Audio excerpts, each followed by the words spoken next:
Pertanyaan berikut muncul. Apakah revolusi yang dimaksud Andre Rosiade hanya sebatas komponen di atas atau bisa menyentuh lini lain?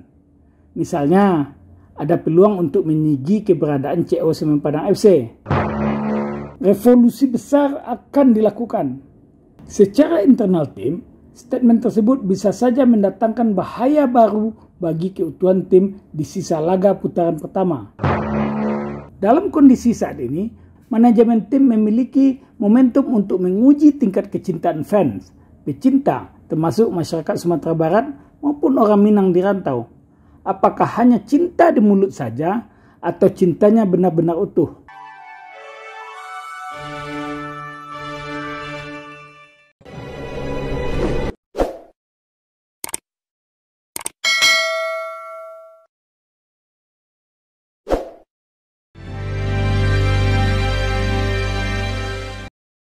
Semen Padang FC, revolusi besar seberani itukah?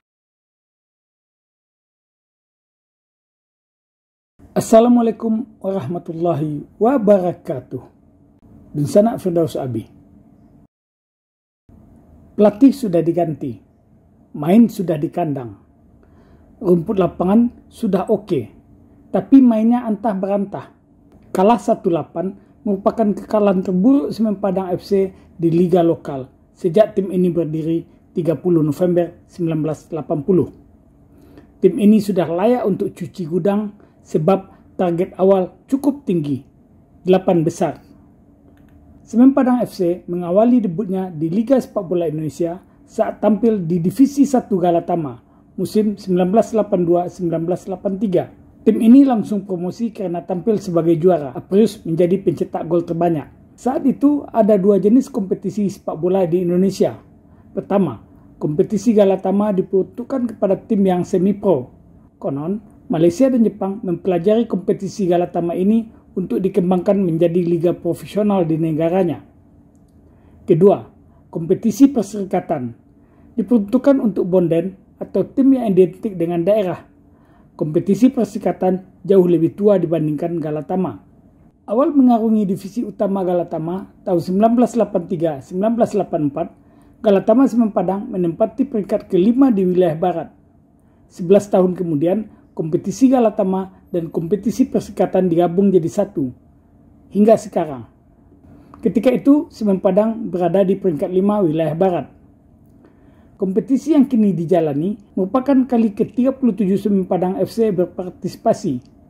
Ada 4 kali kompetisi tidak selesai, yakni tahun 1997-1998, tahun 2015, tahun 2020, dan kemudian tahun 2022-2023. Sepanjang waktu tersebut, kekalahan inilah yang paling pahit, terjengkang di kandang sendiri.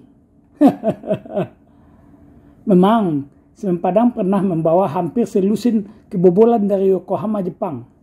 Ketika itu, dibantai Yokohama Marinos 11-0 tanpa ampun. Namun, peristiwa tersebut terjadi saat Kabosirah berada di 8 besar Piala Winner Asia. Saat main di Padang, tuan rumah menang 2-1. Tak seorang pun pecinta Semen Padang yang bisa menerima kekalahan kali ini. Kekecewaan meliputi seluruh masyarakat Sumatera Barat, termasuk yang notabene bukan pecinta sepak bola. Mereka juga turut melampiaskan rasa kecewanya ketika mengetahui hal tersebut. Apalagi sejak awal sudah diumumkan ke publik soal anggaran yang disediakan untuk tim ini. Angkanya fantastis, ada 70 miliar. Wow! Eduardo Almeida mendapatkan tim yang dinakodainya dalam kondisi sulit. Ketika ia masuk menggantikan Henry Susilo, Kabosirah sudah masuk zona merah. 2 kekalahan terakhir semakin menegaskan posisi tim berada di dasar klasemen sementara. Benar, putaran pertama masih ada 8 partai lagi. Tapi bukan hal yang mudah bagi Semen Padang untuk mencuri poin. Sebab lawan yang dihadapi adalah tim-tim besar dengan performa yang sedang menyala di liga. Tim yang akan dihadapi tersebut adalah Persebaya Surabaya, Persib Bandung, PSM Makassar, Persija Jakarta. Mereka sangat kokoh di papan atas. Poin yang dimiliki jauh terpaut di atas Semen Padang dengan produktivitas gol yang sangat tinggi pula. Kemudian ada Persik Kediri dan Arema FC berada di posisi ke-7 dan 8. Keduanya memimpin papan tengah klasemen sementara. Jika membaca statistik ke-6 tim tersebut, di atas kertas mereka akan sulit dikalahkan oleh Semen Padang. Poin yang mereka kumpulkan setidaknya memberikan gambaran kekuatan tim tersebut. Terhadap hal tersebut, Almeida harus benar-benar berhitung dengan kondisi tim, termasuk dalam melakukan rotasi pemain. Keliru sedikit saja akan semakin fatal bagi tim ini. Tanggung jawab penuh harus diambil. Tak boleh ada alasan apapun, sebab ketika komitmen sudah dibuat dalam bentuk kontrak, maka sepenuhnya tanggung jawab beralih kepada Almeida. Tidak boleh melihat ke belakang lagi. Tak ada alasan kalau pemain adalah pilihan pelatih sebelumnya, sebab Almeida tentu sudah memperhitungkan semuanya sebelum ia menandatangani kontrak. Ia memang naik di jalan dengan kondisi apa adanya, lalu kemudian menerima tawaran tersebut. Tentu ia sudah harus siap dengan risiko menyandang lamang angek. Usai kalah telak dari Dewa United, Andre Rosiade, sang penasehat tim SPFC, mengeluarkan pernyataan keras. Ia akan melakukan revolusi besar di tubuh SPFC untuk menghadapi putaran kedua. Pernyataan itu disampaikannya dalam kondisi suara yang serak. Terlihat juga raut wajah lelah dan kecewa luar biasa dari Andre ketika itu. Khusus pernyataan itu, ada dua sisi yang perlu jadi perhatian. Pertama, statement Andre Rosiade dapat dipahami bahwa niatnya adalah bukti komitmen serta tanggung jawab manajemen kepada fan dan masyarakat terhadap masa depan tim ini. Komitmen ini sudah dibeberkan secara terbuka kepada publik. Revolusi besar akan dilakukan. Secara internal tim, statement tersebut bisa saja mendatangkan bahaya baru bagi keutuhan tim di sisa laga putaran pertama. Revolusi besar atau cuci gudang baru bisa dilakukan setelah bursa transfer dibuka pada jeda kompetisi Desember 2024. Sementara menjelang dibuka, SPFC masih akan memainkan 8 laga lagi. Dua kemungkinan bisa saja terjadi. Kemungkinan pertama ini, pemain akan memberikan kontribusi lebih.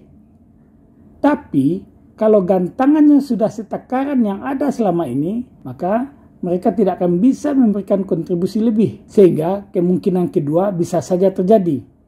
Niat baik Andre Rosiade bisa disalahartikan, sehingga sisa 8 laga mereka akan tampil apa adanya. Tapi apapun itu, pecinta Semen Padang FC menunggu laga demi laga sisa putaran pertama. Jadwal terdekat, pekan ini Semen Padang FC akan bertandang ke kandang Maung Bandung.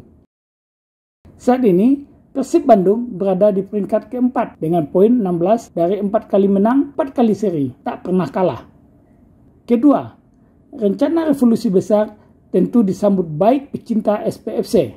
Tim kebanggaannya akan berbenah secara besar-besaran. Sebuah revolusi saja dampaknya sangatlah luas, apalagi jika revolusi besar.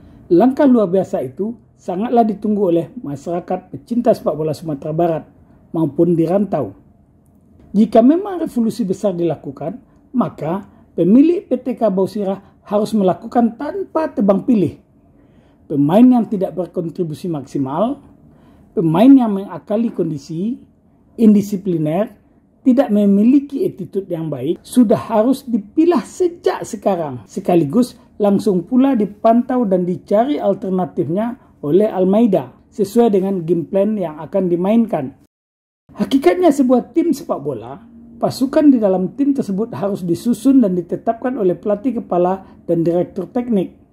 Semua perangkatnya, mulai dari asisten pelatih dan tim kepelatihan hingga pemain, sepenuhnya di bawah komando sang pelatih kepala. Pelatih kepala tentu akan lebih nyaman dalam bekerja jika timnya memiliki chemistry dengannya, karena mereka akan bekerja sama setiap hari di bawah tekanan.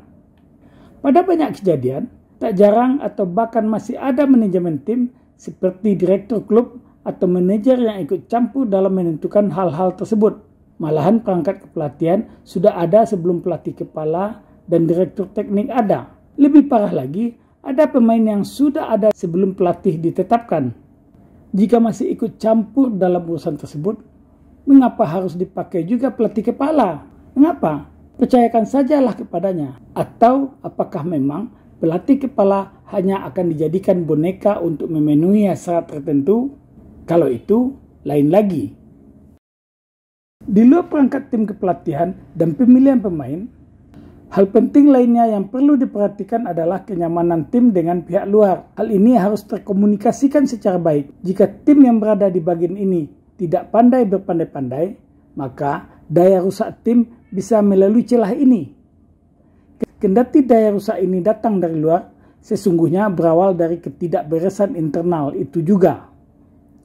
Ketidaknyamanan ini bisa terjadi pada komunitas fan club, keliru dalam branding di medsos, menghindar atau arogansi pada jurnalis, dan lain-lain sebagainya. Ketika bagian ini tidak dikelola dengan baik, apalagi pengelolanya sok berkuasa, melebihi kuasa manajemen yang lebih tinggi, maka jari jemari bisa lancar saja menulis apa yang hendak ditulis. Sehingga memunculkan istilah, berita yang bagus adalah berita dari sudut pandang kejadian yang buruk. Hal ini bisa saja terjadi, apalagi ketika naskah ini ditulis, media internal Semen Padang FC di akun www.semenpadangfc.co.id tidak berfungsi secara baik. Tidak semua konten yang tersedia di akun tersebut bisa diakses. Pertanyaan berikut muncul. Apakah revolusi yang dimaksud Andre Rosiade hanya sebatas komponen di atas atau bisa menyentuh lini lain? Misalnya, ada peluang untuk menyigi keberadaan CO Semen Padang FC. Bagaimanapun juga, CO Semen Padang FC harus bertanggung jawab penuh terhadap capaian yang sudah dihasilkan. Begitupun dengan tanggung jawab direktur teknik, kalau ada jabatan itu di klub ini. Sekiranya tim punya direktur teknik, maka posisi ini juga harus menjadi perhatian mendasar untuk revolusi besar tersebut. Dalam sepak bola, posisi direktur teknis sangatlah penting. Direktur teknik adalah orang yang bertanggung jawab atas pengembangan dan implementasi strategi teknis dalam sebuah tim.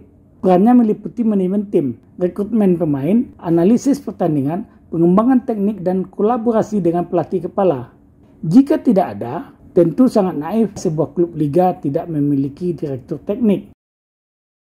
Dua sisi lagi, mudah-mudahan masuk juga dalam bahasan revolusi besar SPFC yang perlu dipertimbangkan adalah: pertama, beranikah pemilik PT Kabosirah menawarkan pengelolaan tim ini kepada pihak ketiga atau personil yang bukan dari karyawan Semen Padang seperti selama ini, sehingga profesionalitas semakin bisa diukur.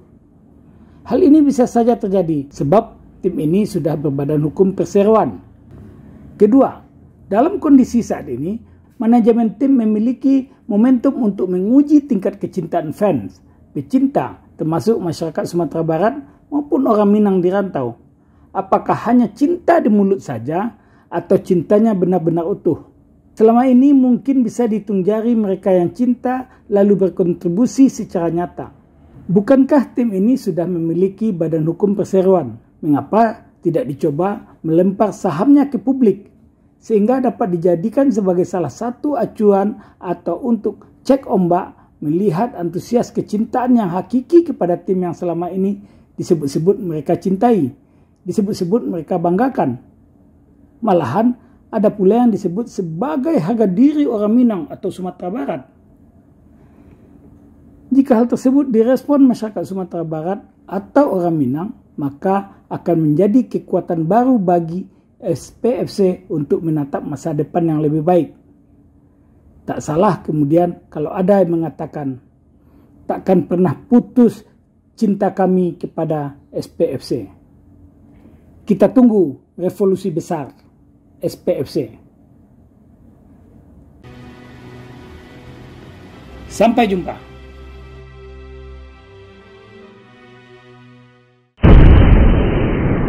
Sampai di sini dulu jumpa kita kali ini, dan tetap dukung channel ini sehingga kami bisa memberikan informasi-informasi yang inspiratif untuk kita semua.